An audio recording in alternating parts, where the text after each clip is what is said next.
Mas pacar dia cincin kan jenis apa? Itu tak kira.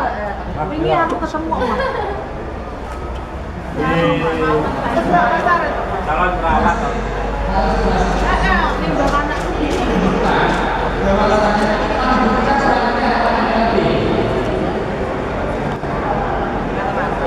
ini juga diindikasikan dalam agama harus disebut ini seperti sumber ya itu cara kita secara alamiah akan bisa memanfaatkan dan menerjemahkan hal-hal yang sifatnya positif. Hal-hal yang negatif itu secara alamiah tidak akan bisa diterjemahkan dengan baik. Dan untuk itu kalau ini sepele tapi maknanya kalau mulai harus berhasil, jangan pakai kata jangan gagal. Namanya betul gagal. Dan itu kalau dilakukan, misalnya berhasil. Karena kita punya keinginan apa? Punya mobil atau punya ranking 1 katakanlah. Ranking 1 itu diputar-putar terus. Ranking 1. Nanti secara alamiah, saraf kita akan merespon dengan baik. Ranking 1 terus diulang-ulang. Kemudian cara kita merespon masuk ke dalam alam bawah sadar kita. Alam bawah sadar kita dalam mental kita akan putar terus film mental kita. Ranking 1 berhasil dan seterusnya. Secara tidak sadar alam bawah kita, alam bawah sadar kita akan putar film mental terus. Dan nanti akan mengalami alam sadar kita. Kita lagi resiko berguna.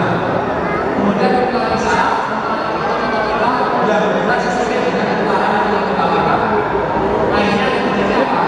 Setiap yang kita lakukan hanya belajar. Setiap kita mencari solusi-solusi tentang setiap yang kita lakukan belajar dan berdoa terus. Sehingga pada saatnya akan berjaya dan berdoa sesuai dengan alam. Ini konsep dari MRI seperti itu. Dan semuanya ada yang namanya acceleration learning dan quantum pendidikan. Ini sekarang sudah lahirkan istilah quantum. Ada quantum learning, quantum kelas, quantum sekarang, quantum lima, quantum belakang, dan sebagainya. Tapi sadarkah kita bahwasanya quantum itu pertama kali istilahnya diciptakan dalam dunia fisika yang namanya fisika kuantum yang dikembangkan oleh Max Planck. Jadi fisik benda bentuk molekul atau dibentuk oleh atom atau bentuknya partikel itu dibentuk oleh kuanta. Satu partikel itu kecil yang bentuk partikel, kuat lainnya dan nanti kedepannya kuantum. Dan kuat lainnya dibentuk oleh vibrasi. Sekarang kita sama-sama kita ini sekarang kita bisa telepon HP itu menunjukkan ada mekanika kuantum, ada fisika kuantum, yaitu gelombang elektromagnetik. Kita berada di sini dalam satu ruangan, secara sadar atau tidak kita sudah mengikuti yang namanya the law of attraction, hukum daya menarik. Orang yang kalau punya hobi sama akan berkumpul menjadi satu. Demikian juga kita ini yang punya keinginan yang sama untuk membangun dan meningkatkan kualitas pendidikan yang sangat kuliah. Otak kita yang punya vibrasi sama tadi, frekuensi sama, keinginan sama, akan bervibrasi, akan saut menyaut frekuensi satu dengan lainnya. Vibrasi itu akan berinterferensi, kemudian akan wujud dalam suatu alam nyata, yaitu kumpul di aula gedung Manbajati ini. Jadi kita secara tidak sadar sudah mengikuti yang namanya the law of attraction. Keinginan kita sama, niat kita sama, yaitu ikut berperan serta aktif untuk meningkatkan kualitas pendidikan yang sangat kuliah. Mungkin perlu saya singkat aja ya. Paradigma informasi cepat. Sekarang kita harus cepat, apalagi dengan adanya penemuan komputer oleh von Neumann, kemudian diikuti dengan Maxwell, penemuan gelombang elektromagnetik, Komputer bisa mengolah data sampai jutaan data, miliaran data, digabung dengan gelombang elektromagnetik ini yang ditemukan oleh Maxwell. Gelombang elektromagnetik ini kecepatannya 300.000 km per detik. Dunia ini kelilingnya hanya berapa? 4.000 km. Maka gelombang elektromagnetik kalau kita bagi 4.000 dibagi 300.000 berarti 0,13333 detik. Artinya gelombang elektromagnetik itu bisa mengelilingi bumi hanya dalam waktu 0,133 detik. Apa yang terjadi di Amerika bisa kita lihat di sini. Apa yang akan terjadi di Cina bisa kita lihat di sini kalau kita menggunakan penggabungan antara teori Maxwell dan Feynman. Gelombang elektronik dipadukan dengan dunia elektronik komputer digital, terjadilah namanya internet. Inilah yang akan menjadi suatu revolusi pengetahuan yang luar biasa. Maka kita sebut dengan knowledge Big Bang. Kita sudah tahu ada istilah kosmos Big Bang, bahwasanya alam semesta ini terbentuk dari ledakan yang maha dahsyat yang teori itu dikenalkan oleh Stephen Hawking.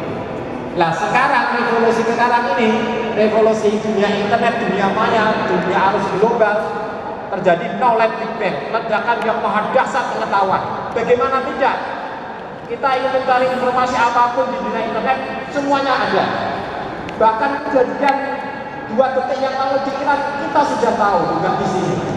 Mengapa? Karena memanfaatkan fasilitas gelombang elektromagnetik. Inilah yang terjadi ledakan yang maha dahsyat. Bisa saja nanti murid lebih pintar daripada gurunya kalau gurunya tidak mau mengakses pengetahuan internet. Misalkan guru SD masih mengatakan planet yang ke-9 adalah Pluto.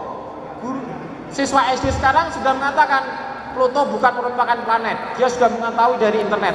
Tapi kalau guru tidak paham terhadap internet, masih saja mengajarkan planet yang ke-9 adalah Pluto. Padahal Pluto sekarang sudah dianggap tidak planet. Itu yang kita sebut sebagai knowledge Big Bang. Oleh karena itu, peran serta di sini guru, siswa, dan alumni harus memanfaatkan teknologi yang terbaru ini. Inilah revolusi yang keempat. Revolusi pertama adanya bahasa, revolusi kedua adanya tulisan, revolusi ketiga diciptanya adanya mesin cetak oleh Gutenberg.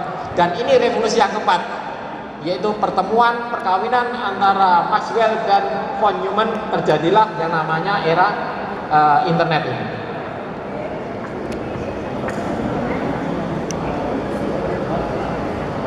Ya, ini yang saya terangkan tadi.